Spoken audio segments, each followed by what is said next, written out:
اے لوگو ایک اللہ کی عبادت کرو، اسی کی پوجا کرو، اسی کی پرستش کرو، اسی کی بھکتی کرو، اس کے علاوہ تمہارا کوئی معبود نہیں ہے۔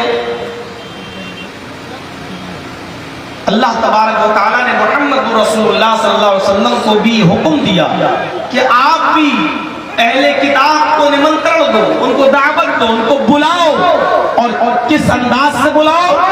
قُلْ يَا أَهْلَ الْكِتَابِ تَعَالَوْا إِلَىٰ كَلِمَةٍ سَوَاءٍ بَيْنَنَا وَبَيْنَكُمْ أَلَّا نَعْبُدَ إِلَّا اللَّهَ۔ اے محمد صلی اللہ علیہ وسلم، آپ اعلان کر دیجئے، اناؤنسمنٹ کر دیجئے، اے اہل کتاب، اے یہود و نصارہ، اے وہ لوگوں جن کو کتاب دی گئی ہے، آؤ ایک ایسے کلمے کی طرف، تعالوا الی کلمۃ سواء بیننا وبینکم، آؤ ایک ایسے مول منتر کی طرف، آؤ ایک ایسے کلمے کی طرف جو ہمارے اور تمہارے درمیان برابر ہے۔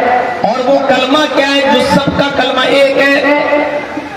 اللہ نعبد الا اللہ۔ وہ کلمہ کیا ہے؟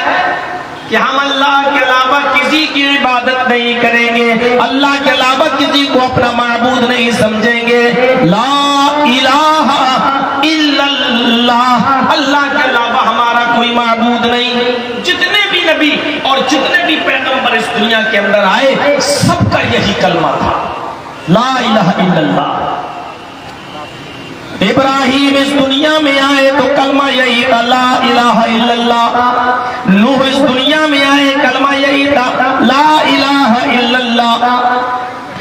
موسیٰ اس دنیا میں آئے، کلمہ یہی تھا، لا الہ الا اللہ۔ عیسیٰ اس دنیا میں آئے، کلمہ یہی تھا، لا الہ الا اللہ۔ محمد رسول اللہ اس دنیا میں آئے تو ان کا بھی کلمہ یہی تھا، لا الہ الا اللہ۔ اللہ کے علاوہ کوئی معبود نہیں۔ میرے بھائیوں، ہم بھلے ہی اس جملے کو معمولی سمجھیں اور اس کو زیادہ اہمیت نہ دیں، لا الہ الا اللہ، لا الہ الا اللہ کیا ہے؟ بس سب پڑھتے ہیں لا الہ الا اللہ، نہیں، یہ ہماری زبانوں پر بہت آسان جملہ تو ہے لا الہ الا اللہ، لیکن اس بات کا اندازہ آپ اس کلمے کی اہمیت کا، اس کی فضیلت کا، اس کے بڑے ہونے کا، اس بات سے آپ اندازہ لگائیں کہ حضرت موسیٰ علیہ السلام نے اللہ سے عرض کیا، حضرت موسیٰ نے اللہ رب العالمین سے عرض کیا کہ اللہ مجھے کوئی ایسا وظیفہ بتا۔ حضرت موسیٰ نے اللہ سے کہا کہ اے اللہ مجھے تو کوئی ایسا وظیفہ بتا کہ اٹھتے بیٹھتے چلتے پھرتے جاگتے سوتے میں اس وظیفے کو پڑھ کر تجھے یاد کرتا رہا ہوں، میں اس کلمے کو پڑھ کر تجھے یاد کرتا رہا ہوں۔ آواز آئی، اللہ رب العالمین نے موسیٰ سے فرمایا، موسیٰ تم اٹھتے بیٹھتے چلتے پھرتے ہر وقت اسی کلمے کو پڑھا کرو، لا الہ الا اللہ۔ تو حضرت موسیٰ نے فرمایا اے اللہ مجھے کوئی دوسرا کلمہ بتا، یہ کلمہ تو تیرے سارے بندے پڑھتے ہیں، اس کلمے کو تو سارے بندے ادا کرتے ہیں، یہ کلمہ تو سبھی پڑھتے ہیں، یہ لا الہ الا اللہ تو سبھی اپنی زبان سے ادا کرتے ہیں، اے اللہ مجھے کوئی ایسا وظیفہ بتا جو اس سے ہٹ کروں اور میں اٹھتے بیٹھتے ہی اس وظیفے کو پڑھ کر تجھے یاد کروں۔ تو اللہ رب العالمین نے موسیٰ سے فرمایا اے موسیٰ اسی کلمے کو پڑھو، تم جانتے نہیں ہو کہ یہ کلمہ کیا ہے، یہ وظیفہ کیا ہے؟ فرمایا اگر ساری دنیا کی زمین اور آسمان سب کو ترازو کے پاڑے پہ رکھ دیا جائے اور لا الہ الا اللہ کو ترازو کے دوسرے پڑے پہ رکھ دیا جائے اور ترازو اٹھائی جائے تو زمین و آسمان کا پڑا اٹھ جائے گا اور لا الہ الا اللہ کا پڑا جھک جائے گا۔ لا الہ الا اللہ یہ ساری زمین اور سارے آسمانوں سے زیادہ بھاری ہے۔ اے موسیٰ مجھے یہی وظیفہ پسند ہے، مجھے یہی کلمہ پسند ہے۔ میرے بھائیوں اس کلمے سے ہمیں اور آپ کو اپنا رشتہ مضبوط کرنا ہے۔ آپ سوچ رہے ہوں گے مولانا صاحب اس کلمے سے تو ہمارا رشتہ پہلے ہی سے مضبوط ہے، ہم تو لا الہ الا اللہ پڑھتے ہیں۔ نہیں، لا الہ الا اللہ صرف پڑھنے کے لیے نہیں آیا، لا الہ الا اللہ کا معنی اور مطلب یہ ہے کہ جو تم اپنی زبان سے اقرار کر رہے ہو اس کے تقاضے کو بھی پورا کرو. لا الہ الا اللہ, اللہ کو اگر معبود مان رہے ہو تو یاد رکھو صرف زبان سے معبود نہیں. ایسا نہ ہو کہ تم لا الہ الا اللہ بھی پڑھ رہے ہو اور حاجت روائی و مشکل کشائی کے لیے تم مدد کسی اور سے طلب کر رہے ہو. لا الہ الا اللہ تو تم پڑھ رہے ہو لیکن حاجتیں کسی اور سے طلب کر رہے ہو. لا الہ الا اللہ تو پڑھ رہے ہو لیکن سجدہ کسی اور کے سامنے کر رہے ہو. لا الہ الا اللہ تو پڑھ رہے ہو, اپنے گلوں میں تعویذ و گنڈے بھی لٹکائے پھر رہے ہو, توکل کسی اور کے اوپر بھی کر رہے ہو. تو لا الہ الا اللہ پڑھو لیکن اس کے تقاضے کو بھی پورا کرو. سارے نبیوں کی یہی دعوت تھی, موسیٰ, عیسیٰ, ابراہیم, نوح, سب کی یہی دعوت تھی. لا الہ الا اللہ, ایک اللہ کی عبادت کرو. دنیا میں کوئی مذہب ایسا نہیں ہے, آج کی تاریخ میں بھی دنیا میں کوئی مذہب ایسا نہیں ہے جو مذہب ایک اللہ کی عبادت, پرستش اور پوجا سے ہٹ کر کسی اور چیز کی دعوت دیتا ہو. میری پرانی تقریریں اگر آپ اٹھائیں گے, یوٹیوب وغیرہ پہ جا کر کھگالیں گے اور دیکھیں گے تو آپ کو ملے گا کہ ہمارے برادران وطن, ہمارے ہندو بھائیوں کی کتابیں بھری پڑی ہیں صرف اسی کلمے سے, اس کلمے کی دعوت سے. کہیں یہ کہا جا رہا ہے برہم سوتر کی شکل میں ایکم برہما ویتیہ ناستے ناستے کنچن, اور کہیں یہ کہا جا رہا ہے یچتیو یو بم نستسما دیوی شوری ریشا. کہیں یہ کہا جا رہا ہے, غور کریے, ایک ہی برہمنڈ کا رچیتا اور رچنا کار ہے, اس دنیا کا بنانے والا ایک ہی ہے. برہما میز برہمنڈ کا رچیتا اور رچنا کار, کریٹر آف یونیورس, پوری کائنات کا خالق, اس برہمنڈ کا رچیتا اور رچنا کار ایک ہی ہے. غور کرو کتنی بڑی توحید ہے, ایکشور باد ہے, ایکم برہما دوتیہ ناستے, دوسرا نہیں ہے. کلیئر کر رہے ہیں, رگ وید بھومکا میں لکھا ہے اس برہمنڈ کا رچیتا اور رچنا کار ایک ہی ہے, دوسرا نہیں. نہناست کنچن, بالکل نہیں, ذرا سا بھی نہیں, صرف ایک ہی ہے اس برہمنڈ کا رچیتا اور رچنا کار. اور آگے یجروید کے منتر میں کہا گیا ہے, اس منتر کو پڑھیں گے تو آپ دنگ رہ جائیں گے. یچتیو یو بم, سنسکرت میں یاچنا کے معنی ہوتے ہیں بھیک مانگنا, اور یچتی اسی سے امپریٹیو سینٹینس ہے, فعل امر جس کے معنی ہوتے ہیں مانگو. اس سے یو, اس میں اشارہ دور کے لیے, یچتی یو یو, مانگو اس سے, وہی ہے. دو مرتبہ جو یو آ رہا ہے اس کے معنی پر غور کیجئے گا. یچتی یو یو بم, مانگو اس سے, وہی ہے. بم تمہاری جھولی بھرنے والا, وہی ہے تمہیں سب کچھ دینے والا, یعنی اسی سے مانگو, وہی سب کچھ تمہیں دینے والا ہے, تمہاری جھولی بھرنے والا ہے, تمہارے دامن کو بھرنے والا ہے. اور آگے بہت اسپشٹ شبدوں میں کہا گیا نستسما دیوی شوری ریشا, نستسما دیوی شو, کوئی بھی دیوی دیوتا نہیں ہے اس کے اترکت, اس کے علاوہ ری رشا جو تمہیں کچھ بھی دے سکے. نستسما دیوی شوری رشا, اس کے علاوہ کوئی بھی دیوی دیوتا تمہیں کچھ بھی نہیں دے سکتا ہے, اسی سے مانگو, وہی ہے دینے والا, اس کے علاوہ تمہیں کوئی کچھ نہیں دے سکتا. یہی تو اسلام کی اساس اور بنیاد ہے, یہ اسی دعوت سے تو جوڑا تھا سب نے, اسی سے مانگو, وہی سب کچھ دینے والا ہے, اس کے علاوہ تمہیں کوئی کچھ نہیں دے سکتا.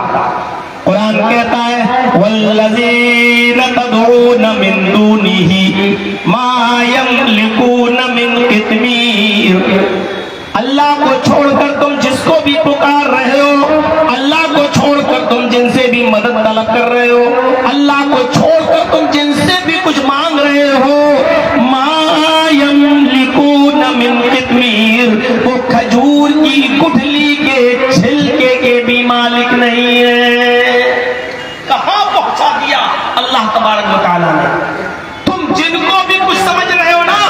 ان کی حیثیت یہ ہے کہ وہ کھجور کی گٹھلی کے چھلکے کے بھی، ایک تو ہوتی ہے کھجور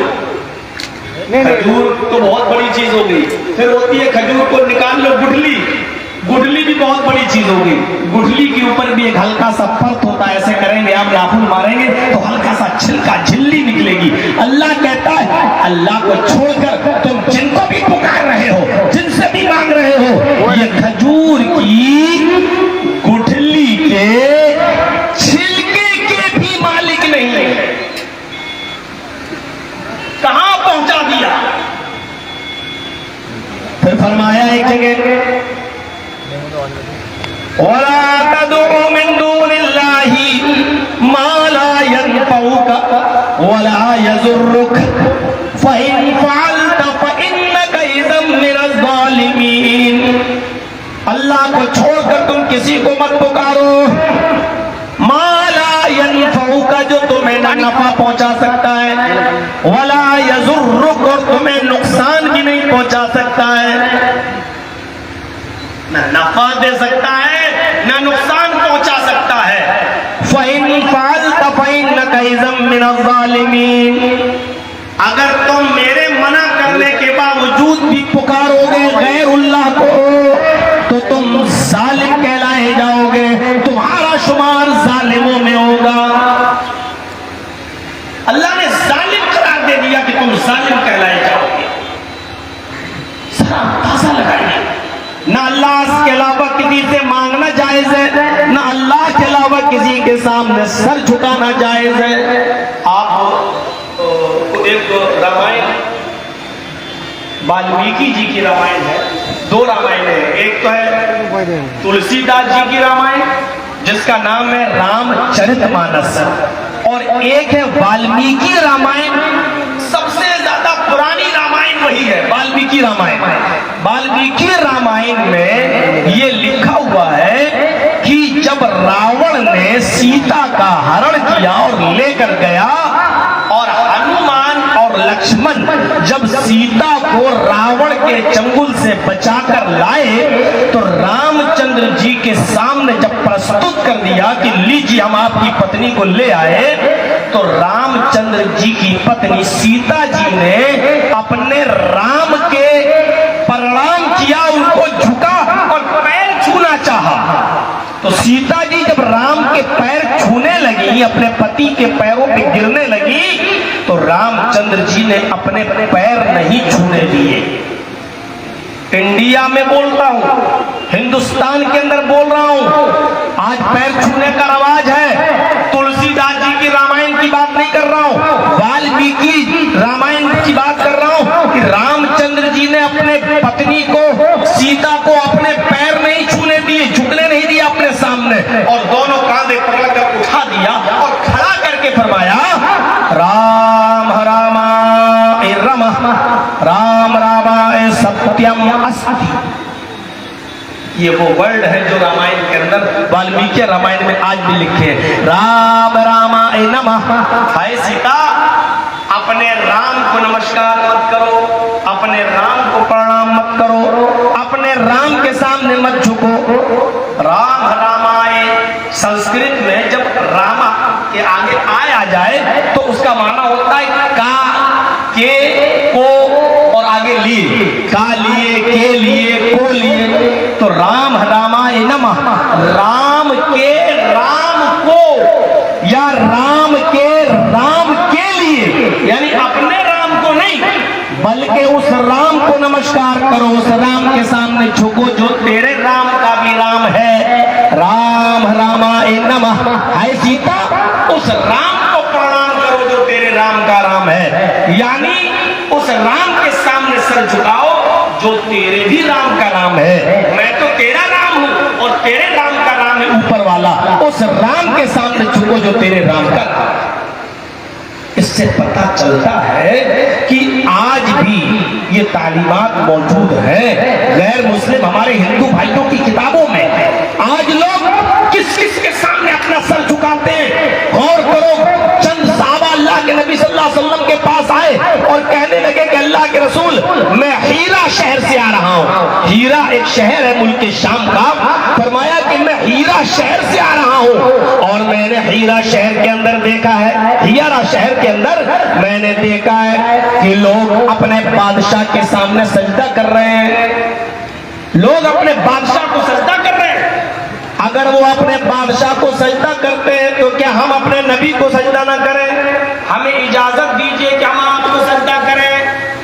اس بات کو ذرا غور سے سنیے، اجازت کون مانگ رہا ہے؟ صحابہ کرام۔ اور اجازت کس سے مانگ رہے ہیں؟ محمد الرسول اللہ صلی اللہ علیہ وسلم سے۔ اور دلیل کیا دے رہے ہیں؟ کہ میں ہیرا شہر سے آ رہا ہوں اور ہیرا شہر کے اندر میں نے دیکھا کہ وہاں کے لوگ اپنے بادشاہ کو سجدہ کرتے ہیں۔ اے اللہ کے نبی، آپ تو اللہ کے پیغمبر ہیں، آپ تو اللہ کے رسول ہیں، آپ تو نبی اللہ ہیں، تو کیا میں آپ کو سجدہ نہ کروں؟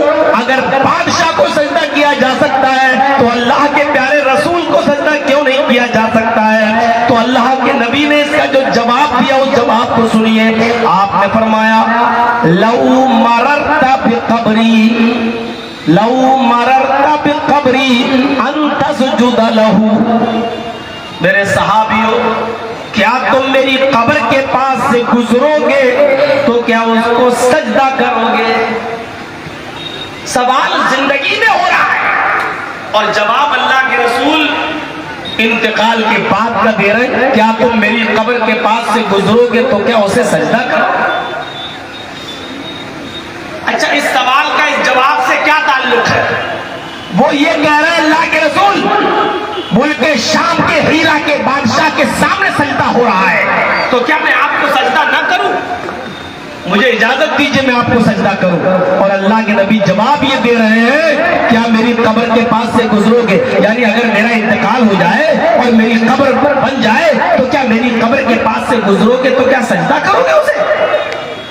مطلب بالکل صاف ہے، میں اپنی زندگی میں تو تمہیں روک لوں گا، اپنی زندگی میں تو تمہیں منع کر دوں گا، اپنی زندگی میں تو میں تمہیں سجدہ نہیں کرنے دوں گا اپنے لیے، لیکن انتقال کی بات کہیں ایسا نہ ہو کہ تم میری قبر پہ آ کے سجدہ کرنے لگو، میری قبر پہ آ کے ماتھا ٹیکنے لگو، میری قبر پہ آ کے سر جھکانے لگو۔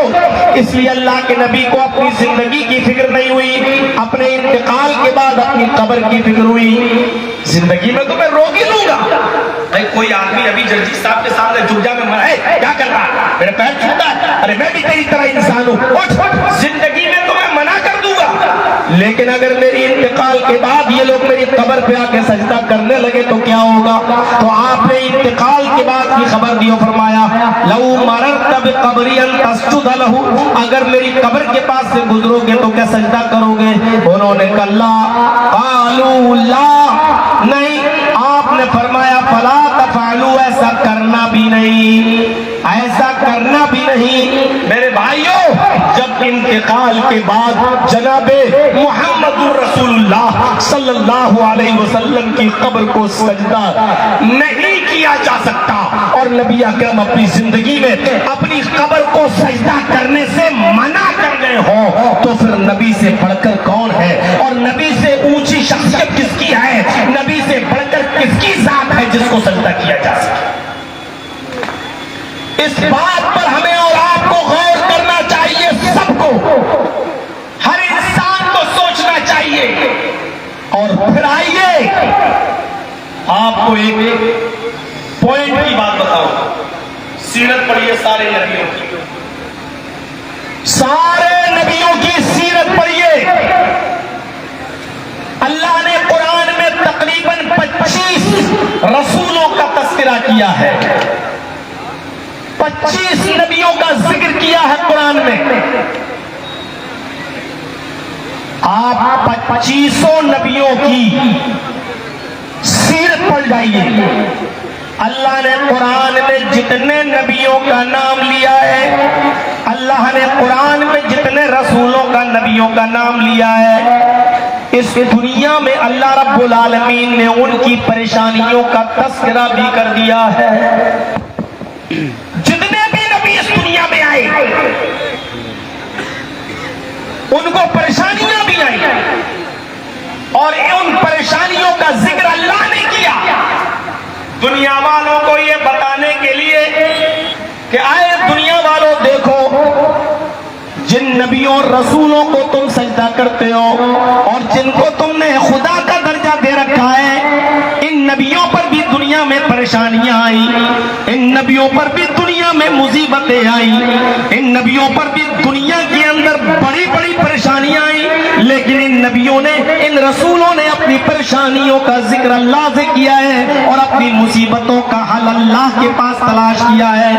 یعنی یہ پیغمبر، یہ رسول اپنی پریشانیاں خود دور نہیں کر سکے تو تمہاری پریشانیاں کیا دور کریں گے؟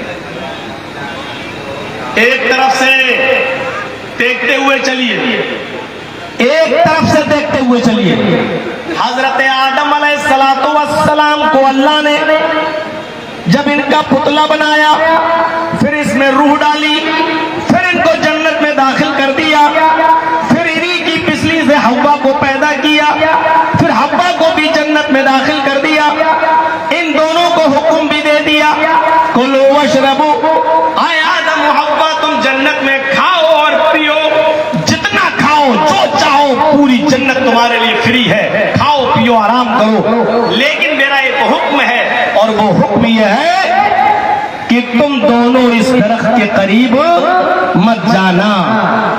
شیطان بہکایا، ہم شارٹ کر رہے ہیں، پورا واقعہ نہیں بتائیں گے، صرف مقصد کی چیزیں بتائیں گے۔ شیطان نے آدم و حوا دونوں کو بہکایا اور اس درخت کے قریب لے گیا۔ جب شیطان اس درخت کے قریب لے گیا اور دونوں نے اس پھل کو کھا لیا تو جنتی لباس ان کے جسم سے اتر گیا۔ اللہ نے حکم دیا ہے آدم و حوا تم نے میری حکم عدولی کی، میری نافرمانی کی، میرے حکم کو توڑ دیا، لہذا تم دونوں کا جنتی لباس اتر گیا۔ آدم اور حوا نے جنت کے درختوں کے پتے توڑے اور ان بڑے بڑے درختوں سے اپنے جسم کو چھپایا۔ فطرت ہے انسان کی، یاد رکھیے گا، آج کے اس بے شرمی اور بے حیائی کے دور میں جہاں نہ مردوں کو شرم آئے نہ عورتوں پہ شرم رہ گئی ہو، ان کے لیے غور کرنے کی چیز ہے کہ آدم و حوا کے جسم سے جب جنت کا لباس اترا، جبکہ حوا ان کی بیوی تھی، کس بات کی شرم تھی؟ کوئی شرم نہیں، لیکن اس کے باوجود آدم و حوا نے درخت کے پتوں سے اپنا جسم چھپایا۔ شرم و حیا انسان کی فطرت میں داخل ہونا چاہیے، کیونکہ آدم و حوا کا جسم جب جسم ننگا ہوا اور جنتی لباس اترا تو حضرت آدم و حوا نے درخت کے پتوں سے، جنت کے درخت کے پتوں سے اپنا جسم چھپایا۔ یہ شرم و حیا انسان کی فطرت میں شامل ہے۔ آج کے اس بے حیائی کے دور میں مرد بھی دیکھیں، عورتیں بھی غور کریں، آج ان کے ڈریس، ان کے لباس، ان کے کپڑے آج کس حد تک بڑھانا ہو چکے ہیں، وہ لوگ کس حد تک ان کے کپڑے اتر چکے ہیں ان کے جسم سے اور شارٹ ہو گئے ہیں ان کے جسم سے، غور کریں میرے بھائیوں۔ پھر آدم و حوا دونوں کو جنت سے نکال دیا گیا، دنیا کے اندر داخل کیا گیا، بھیج دیا گیا۔ آدم اللہ کے نبی ہیں، اللہ نے بھیج دیا، پریشانی آئی، جب دنیا میں بھیجے گئے تو آدم علیہ السلام نے اپنی اس پریشانی کا حل اللہ رب العالمین کے پاس تلاش کیا اور اپنی اس خطا اور اپنی اس غلطی کی معافی یوں مانگی اپنے رب سے، ربنا ظلمنا انفسنا وَإِن لَّمْ تَغْفِرْ لَنَا وَتَرْحَمْنَا لَنَكُونَنَّ مِنَ الْخَاسِرِينَ۔ اے ہمارے رب، ہم نے اپنے نفسوں پر ظلم کیا ہے، ربنا ظلمنا انفسنا وَإِن لَّمْ تَغْفِرْ لَنَا وَتَرْحَمْنَا لَنَكُونَنَّ مِنَ الْخَاسِرِينَ۔ اے ہمارے رب، ہم دونوں نے، آدم حوا دونوں، ہم دونوں نے اپنے نفسوں پر ظلم کیا ہے، تو نے جس درخت کے پھل کو کھانے سے منع کیا ہے، شیطان کے بہکاوے میں ہم آ گئے ہیں اور ہم نے اس درخت کے پھل کو کھا لیا ہے۔ وَإِن لَّمْ تَغْفِرْ لَنَا، اگر تو نے ہماری مغفرت نہ فرمائی، وَتَرْحَمْنَا، اور ہمارے اوپر تو نے رحم نہ کیا، لَنَكُونَنَّ مِنَ الْخَاسِرِينَ، تو ہم نقصان اٹھانے والوں میں سے ہو جائیں گے، ہم خسارہ اٹھانے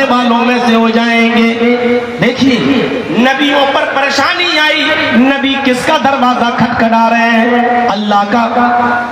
آئیے نوح علیہ السلام کی زندگی پر نظر ڈالیے۔ نوح علیہ السلام نے کس کو پکارا؟ زمین سے پانی آیا، آسمان سے بھی پانی آیا۔ نوح علیہ السلام اپنی قوم کے لیے بددعا دے چکے، رب لا تذر علی الارض من الکافرین دیارا۔ اے اللہ میری قوم اب ایمان نہیں لائے گی، اے اللہ میری قوم میں کسی کافر و فاسق و فاجر کے گھر کو بھی باقی مت چھوڑنا، اے اللہ سب کو تو تباہ و برباد کر دے۔ رب لا تذر علی الارض من الکافرین، اے اللہ سارے کافروں کو چھوڑنا مت، اے اللہ ان کو ہلاک و برباد کر دے۔ اگر ایک کو بھی تو نے باقی چھوڑ دیا تو فاسق اور فاجر اولاد ہی پیدا ہوگی۔ لیکن حالت یہ کہ نوح علیہ السلام کا بیٹا خود پہاڑ کے اوپر چڑھ گیا۔ نوح علیہ السلام نے دیکھا کہ پانی بڑھتا جا رہا ہے تو اپنے بیٹے سے کہنے لگے، اے میرے بیٹے میری کشتی میں آ جا، اے میرے بیٹے ایمان لیا، اے میرے بیٹے اللہ کو اپنا معبود مان لے، لا الہ الا اللہ کا اقرار کر لے، سر اللہ کے سامنے جھکانے والا بنا لے اپنے آپ کو، اور آ جا میری کشتی میں۔ کہنے لگا بالکل نہیں آ سکتا میں آپ کی کشتی میں، ہم پہاڑ پہ چڑھ جائیں گے، دیکھیں پہاڑ تک پانی کیسے آتا ہے۔ وہ پہاڑ پہ چڑھ گیا۔ اولاد کی محبت اچھے اچھوں کو غافل کر دیتی ہے، اولاد کی محبت اچھے اچھوں کا ایمان بھی خراب کر دیتی ہے۔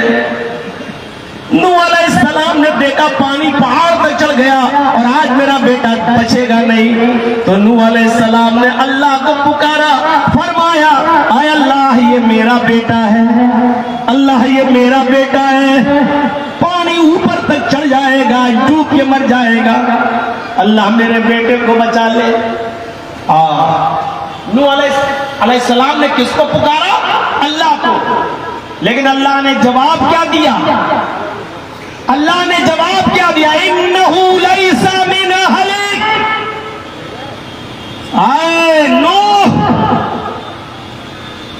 آج بیٹا کہہ دیا، آئندہ اگر اپنی اولاد کو کبھی بیٹا کہہ کر پکارا تو نبوت چھین لوں گا۔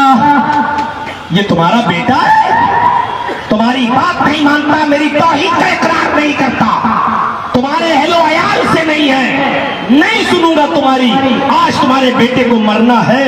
اور نوح علیہ السلام کی اولاد، نوح کا بیٹا نوح علیہ السلام کی آنکھوں کے سامنے ڈوب کے مر گیا۔ میرے بھائیوں بتانا صرف اتنا تھا، بتانے کا مقصد صرف یہ ہے کہ مصیبت آئی بیٹے پر تو نوح نے کس کو پکارا؟ اللہ کو۔ لیکن اللہ نے بھی نوح کی نہیں سنی۔ کوئی ضروری نہیں کہ اللہ نبی کی بھی سن لے، کوئی ضروری نہیں۔ اللہ کے اوپر کسی کا پریشر بن نہیں سکتا، اللہ کے اوپر کوئی دباؤ کوئی بنا نہیں سکتا۔ کتنا بھی عقیدہ رکھ لو، ہم جس کے مرید ہیں بھاگ دوڑ کے ہمیں اللہ کے عذاب سے بچا لے گا، اللہ کے اوپر کسی کا پریشر نہیں بنتا، اللہ کسی کے دباؤ میں نہیں آتا، اللہ اپنی مرضی کا مالک، اللہ کے اوپر کوئی دباؤ نہیں ڈال سکتا ہے، کوئی پریشر۔ شفاعت کریں گے اللہ کے رسول، لیکن کب؟ جب اللہ اجازت دے گا۔ فَلَا يَشْفَعُ عِنْدَهُ إِلَّا بِإِذْنِهِ، اللہ کے سامنے کوئی سفارش کرنے کی بھی ہمت نہیں کرے گا قیامت کے دن، مگر جس کو اللہ اجازت دے۔ اللہ کے رسول بھی سفارش کرنا چاہیں گے تو نہیں کر پائیں گے، لیکن جب اللہ اجازت دے گا تب اللہ کے رسول سفارش کرائیں گے۔ اللہ نے اجازت دی، ٹھیک ہے، تب اللہ کے نبی کہیں گے اللہ ان کو بخش دے، ان کو۔ تو اللہ کی مرضی، اللہ جتنے لوگوں کو چاہے گا اتنوں کو بخش دے گا، سب کو بخش دے یہ ممکن نہیں۔ وہ چاہے تو بخش سکتا ہے سب کو، لیکن ضروری نہیں کہ وہ سب کو بخشے۔ اللہ کے نبی جتنوں کو چاہے اتنوں کو جنت میں لے جائے یہ بھی ضروری نہیں، اللہ کے نبی صرف سفارش کریں گے، اللہ جتنوں کو چاہے گا اتنوں کو بخش دے۔ میرے بھائیو اس توحید کو یاد رکھیے گا۔ ابھی آ رہے ہیں دو واقعات اور۔